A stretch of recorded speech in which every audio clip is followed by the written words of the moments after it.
Good afternoon and welcome to Hydromantis webinar. Today we'll be talking about modeling sludge reduction systems with GPSX.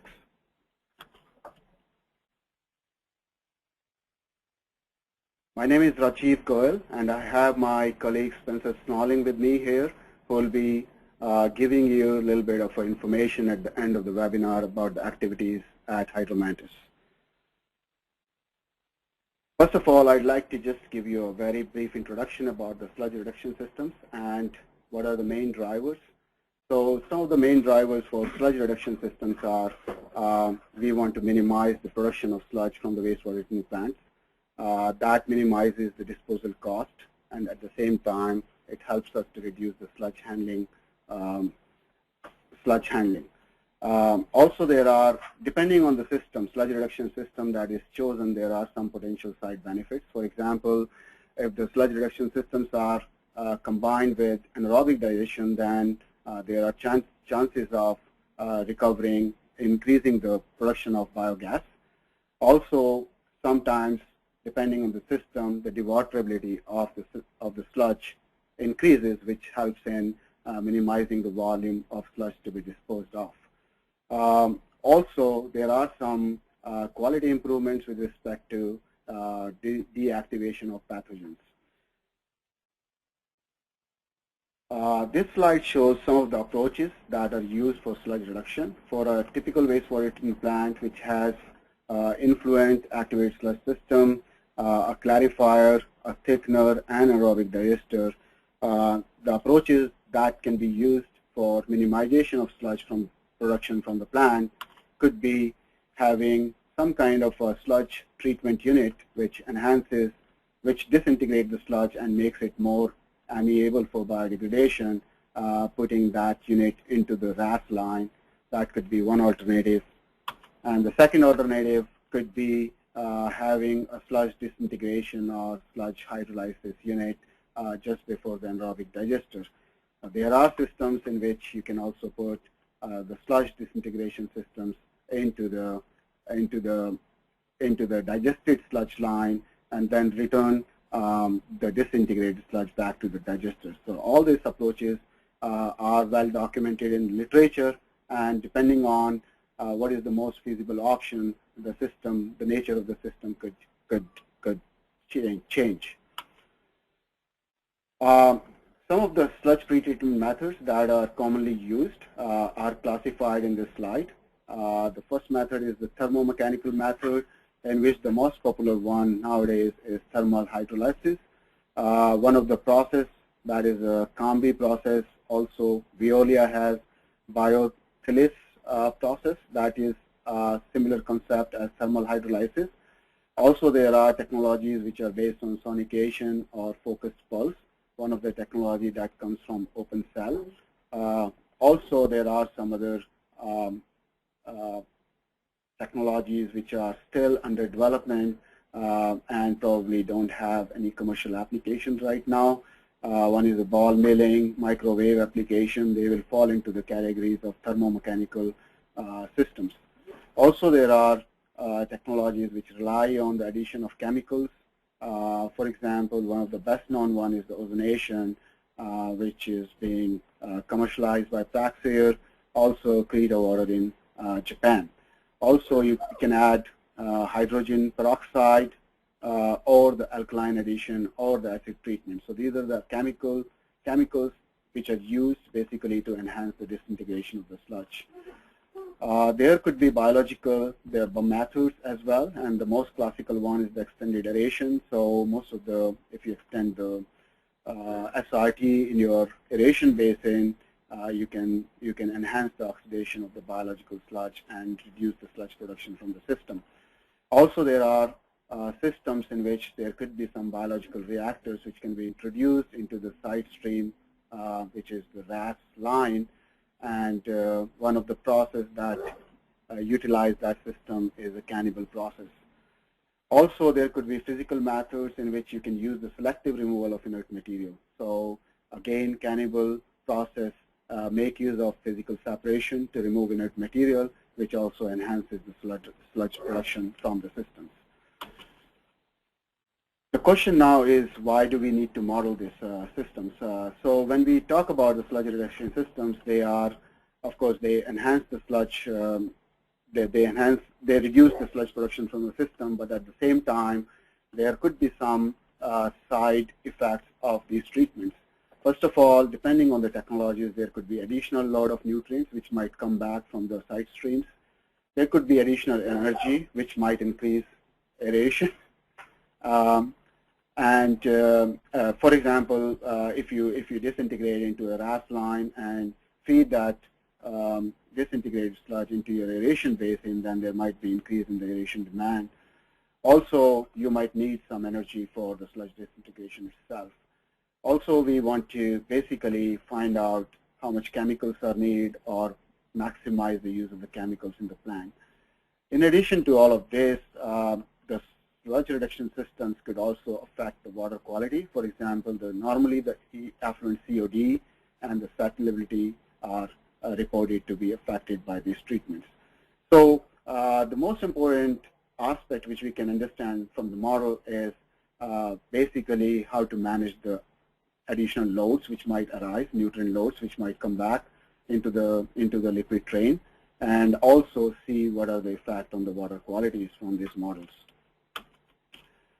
So to model sludge reduction systems in GPSX, we have introduced two unit processes which might be of use when you are modeling a sludge reduction system. One unit process which we are naming as sludge pretreatment system is available in the biosolids treatment tab there. And the main purpose of this unit process is to solubilize particulate organic matter so that you can convert particulate matter into soluble fraction and then use that to feed into your biological basins where it gets mineralized.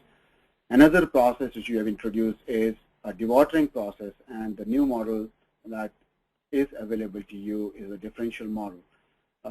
The merit of using differential model is to selectively remove inert particulate materials or any other organic or inorganic particulate state variables.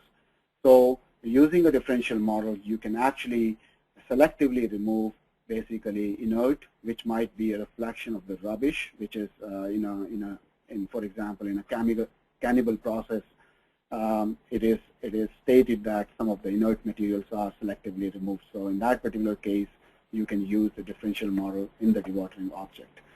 So today, I'll be mainly concentrating on the sludge pretreatment model here, and would like to highlight some of the properties of this model in GPSX. So first of all, what happens in a sludge treatment system is when the sludge flocks, the activated sludge flocks are passed through a pretreatment system, the flocks are disintegrated, the cells are lysed, and the EPS solubilization takes place. So basically what ends up having is we have a disintegrated particulate organic, which is more amiable for biodegradation. At the same time, we create soluble and colloidal organics, which can be degraded faster in biological systems. Just for an example, I have this photograph here which shows the treatment of ozonation on activated sludge tanks. So this is before ozonation and this is after ozonation. So you can see that the color of the sludge, of course, changes, and also you can see a lot of finer material here that is generated by ozone. So looking at the potential transformation in sludge pretreatment for modeling purposes, we have identified three transformations which primarily take place in a sludge pretreatment system. One of that is solubilization of particulate organics, conversion of inert organics to biodegradable substrate. Again, this is depending on the technology, you might actually convert some of the inert organics to biodegradable substrate. Also, the third one is inactivation or pasteurization of active biomass. So when you are heating a biomass, it loses activity and becomes inactive. So that is the third process. And degree of conversion for each of these transformation actually depends on the type of treatment. So I've just kind of to give you an idea about what transformations are actually modeled in the model. Here is a kind of a diagram about the active biomass. So when we have active biomass, due to the treatment, it gets inactivated, and part of the inactivated fraction becomes soluble, and other one remains as a biodegradable substrate into the system. And some part of the COD could also get lost due to the treatment. For example, in ozonation systems, you might, due to the oxidation process itself, you might lose some COD. So biomass organics, they get converted into soluble organics as well as degradable particulate organics, excess, and some part is lost. Also, the fate of inert particulate organics is modeled as some of the inorganics are lost, solubilized, part of it is solubilized, and part of the soluble fraction actually, since it's the inert fraction, is actually converted into biodegradable soluble organics, and the rest remains as inert soluble organics. And part of this inert also basically gets converted into biodegradable particulate organics. So it provides you a lot of flexibility to actually channel the inert substrate either as a biodegradable particulate or as a soluble biodegradable soluble organic. So you have quite a degree of freedom actually when according to this particular scheme. Also, slowly biodegradable organics are converted to degradable soluble organics with a solubilization factor. And now, what type of a model, how do we calculate all these conversion factors basically is dependent on the data which we kind of collected based on the literature. And this particular graph actually shows you the effect of specific energy, which is expressed as kilojoule per kilogram dry solid, and the effect of that treatment on solubilization or increase in oxygen demand. So as you can see, when the specific energy basically is increased, the degree of oxygen demand increase, and at some point it starts to get saturated. So that's a kind of energy diagram for most of the technologies. There is an initial phase, and then it starts to get saturated basically. And there is a reference for this one available. This is from a STOA technological profiles. Also, we have some OUR experimental data for ozonation, in which when we change the chemical dose from 0 to a larger value, we can again see a similar kind of a profile. So initially, we can see that as we increase the dose, the solubilization keeps on increasing, and after some time, it kind of gets saturated. So based on these two data graphs, the model which we have implemented for solubilization is shown in this particular graph. So we have used the model which is a saturation model, in which we have defined the maximum solubilization capacity and another parameter which is a kind of a half saturation coefficient, which is kind of similar to half saturation coefficient. So these are the two parameters in this model which we need to actually find out the degree of solubilization. Also, for inactivation for biomass, the model is based on threshold energy basically.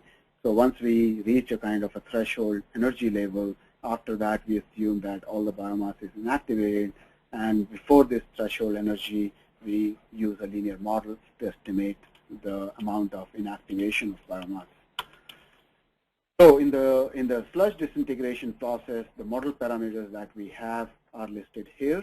And once you specify the dose of the treatment, whether it's the specific energy or the specific chemical input, and we have some default values for threshold energy for chemical dose, for complete inactivation, and the maximum solubilization for inert, COD loss factor, and half saturation coefficient, and also fraction of soluble biodegradable substrate from inert solubilization. So once we have all this information, we can apply that to the previous model and estimate all those solubilization factors, inactivation factors, and COD loss factors to basically transform the incoming sludge to a disintegrated sludge. With this, I would like to show you a couple of demonstrations in GPSX. The first example is based on sludge disintegration or the thermal hydrolysis reactor in front of a digester, and this is a process very similar to COMBI and biothylasis. So, and the second system which I would like to show you is based on ozonation on the side stream on the sludge disintegration on the RAS line for the activated sludge system. So this is a model which we put together in GPSX for digester unit. Normally you have a digester unit. Now we have put a pretreatment unit in front of it, and this pretreatment unit is actually available in the biosolids treatment. You can see there is a sludge pretreatment unit here. So what we are trying to do is we are taking this sludge, which is wasted from the secondaries, feed it to the pretreatment unit, and feed into the digester, and then do a solid liquid separation and feed the return line back to the reactor. So in this model, we have only one model here, and the input parameters, if we look at those input parameters, we can see we have a choice between thermomechanical and chemical here, and then there are certain inputs which we are asking you to provide here. So just a quick simulation of this one here. So when we go here, we can go to a scenario where there is no treatment. So when we say no treatment, we are not adding any energy into this pretreatment, which means that this unit is not existing. So when we are feeding the sludge into the digester without any pretreatment, what happens? That is the simulation basically we are trying to do here. I'm going to run this simulation and show you some outputs. If we look at, for example, the gas production here, total gas production 46.1 meter cube per day is the gas production number. And if we look at the sludge production, for example, we click here and look at the TSS which are going out. It's 183 kilogram per day, which is being produced right now. Also, if I look at, for example, what are my ammonia concentration going back and the phosphorus concentration going back, we can get all that information. So ammonia nitrogen 203, soluble phosphate 835. So those are the numbers which we are getting right now without treatment. And when I do the treatment with treatment, for example, and we run the model, we can see what difference will it make. When we look at the numbers now, our gas production has gone up from 49 to 61, and our sludge reduction has reduced from 183 to 158. And also, if we look at our ammonia was 207, it has increased to 256. There is not such a significant increase in the phosphate concentration. And if we look at, for example, our slides here, so our gas production has increased 33%. Our ammonia recycle has increased 26%.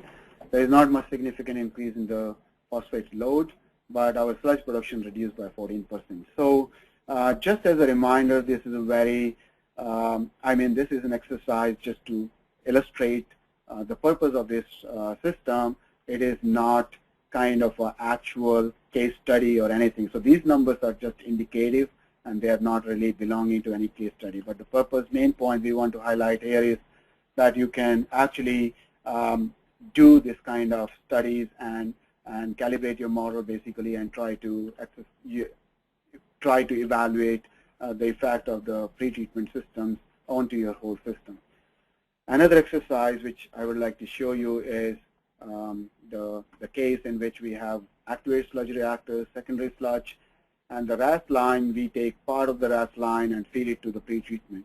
And in this case, basically what we are trying to do is we have a chemical addition, which is kind of ozone basically in a way here, and we are trying to evaluate what is the effect of the pretreatment in this system. So when we go and try to run this model without treatment, which means we are not adding any dose, then we can see what happens to the solids. And quickly I will run with treatment, and then we'll just compare the solids numbers. So here when we look at the numbers, we see 326 are the sludge production, which is without a treatment. So when we do with treatment, we can look at the numbers, how they change. So it becomes 183.6. So there is a substantial amount of reduction that happens in the system. And just as a side note, I would like to highlight that in doing this simulation, we have fixed the MLSS in the reactors. So in both the cases, we are trying to maintain MLSS concentration of 4,000. So in the previous case, we tried to maintain 4,000. With the pretreatment also, we are trying to maintain a sludge MLSS concentration of 4,000, and we are evaluating them apples to apples. So that's the change there. And if we look at our slides here, we can see that from 326 to 184, there is a reduction of 43% in the sludge production. So again, this is just a kind of a simple example, and this is not kind of alluding to any specific technology here, but it is just kind of a means to show you that you can conduct this kind of studies. Another example which I would have liked to show you was about the differential settling, the cannibal process, how to model that. And but we are running out of time right now, so I will just hand it over to Spencer now, just to show you some of the events that are happening or we are planning in next little while there.